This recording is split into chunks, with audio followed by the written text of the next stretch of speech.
The disciples are facing an uncontrollable situation. There are things that we cannot control. You can't control the storm. You can't control the sea in fury. The sea is in fury. There is a tornado. You can't control the tornado. There is a tumult. In any case, they cannot control any of these. The wind, the sea, the raging of the sea, the winds, they can't. And it is darkness. It's dark.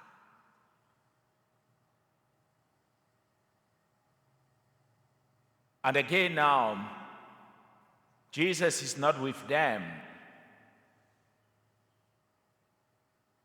They are more even afraid and frightened. The sea represents the water, the sea mainly represent this kind of danger. In the beginning of creation,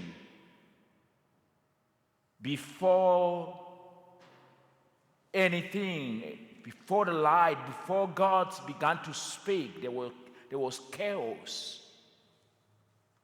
And the water was there beneath. It was chaos. There were all kinds of danger, but the Holy Spirit hovered over them.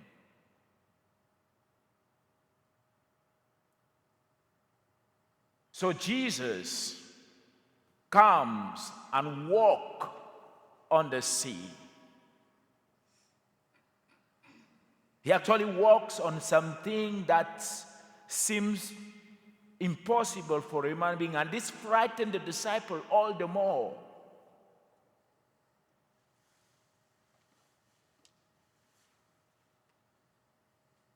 And as he reached close to them, the storm ceased. The rage of the sea was over. There was calm. Everything was calm. Peace came back.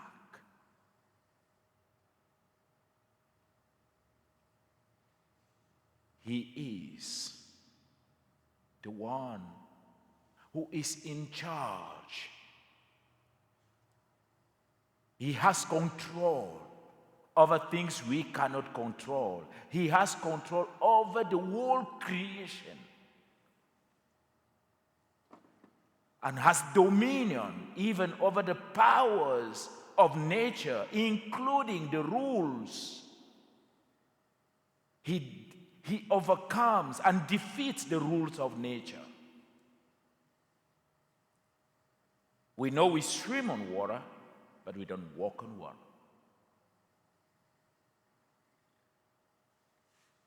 But he was born by the power of the Holy Spirit that defeats the rule of nature. We saw him at Cana doing something extraordinary, filling the jars of water and changing the water into wine, defeating again the rules of nature. We know water comes from the grapes, and we need to use all kinds of things to make the water, the wine, to refine it. But he changes the water into wine, and it becomes the most sweetest wine that they never drank.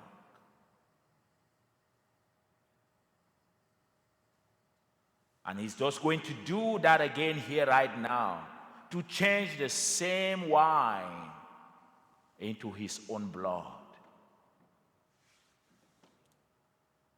Jesus is God. And the reason Lord is among us, even in the midst of our troubles. And here is the invitation and the lessons of today's gospel. Even when our society and our community and ourselves, we undergo troubles, scandals, abuses, corruption, tormented or troubled by unhealthy marriage, crisis in the family, financial crisis, political crisis, economic crisis, we should never lose sight of the presence of God. We must never lose sight of the presence of God. We are invited, if we are going through the crisis in our own vocation, if we are going through the tribulations in our lives, family life, if we are going through divisions like in the first reading, the divisions of community, Hellenist against the Jewish people. These divisions can also be apparent even in our own parish, even in our own communities, even in our own nations. We are invited not to lose sight of his presence. And he is ever present to help us.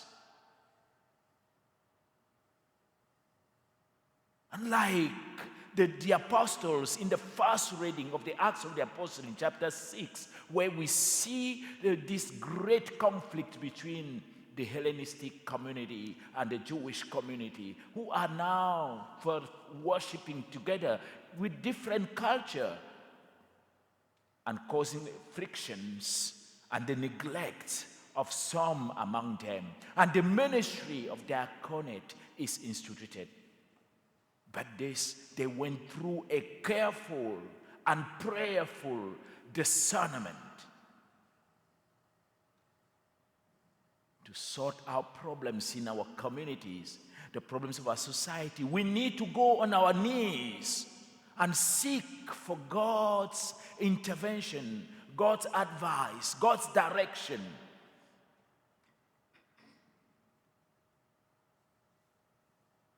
They did.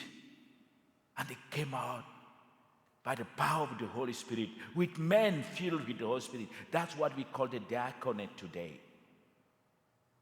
The ministry of diaconate that you see today in the church, that was the origin, the source. In fact, every deacon should be very much involved in the works of mercy, because they were established in order to bring equity and justice.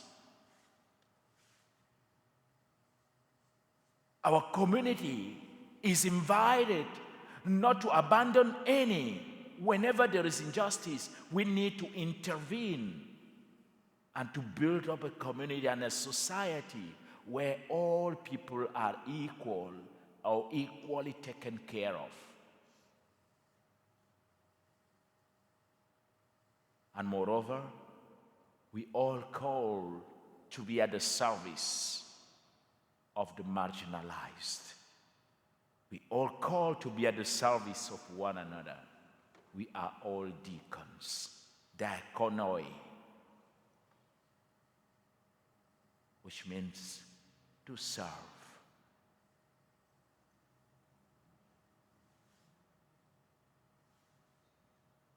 May the gospel of today and this first reading become a paradigm for us in the midst of conflicts and in the midst of the challenging society in which we live, in order to prayerfully, carefully discern the directions to give to our life. Let's go after the example of the Blessed Virgin Mary, our Mother, and pray that we will always follow even in the midst of storms, even in the midst of tribulations, even in the midst of crucial crisis. And when we go on our knees, and when we trust Him, there will be even increase of the number of believers. And there will always be hope, because there is no hopeless situation in the Lord's.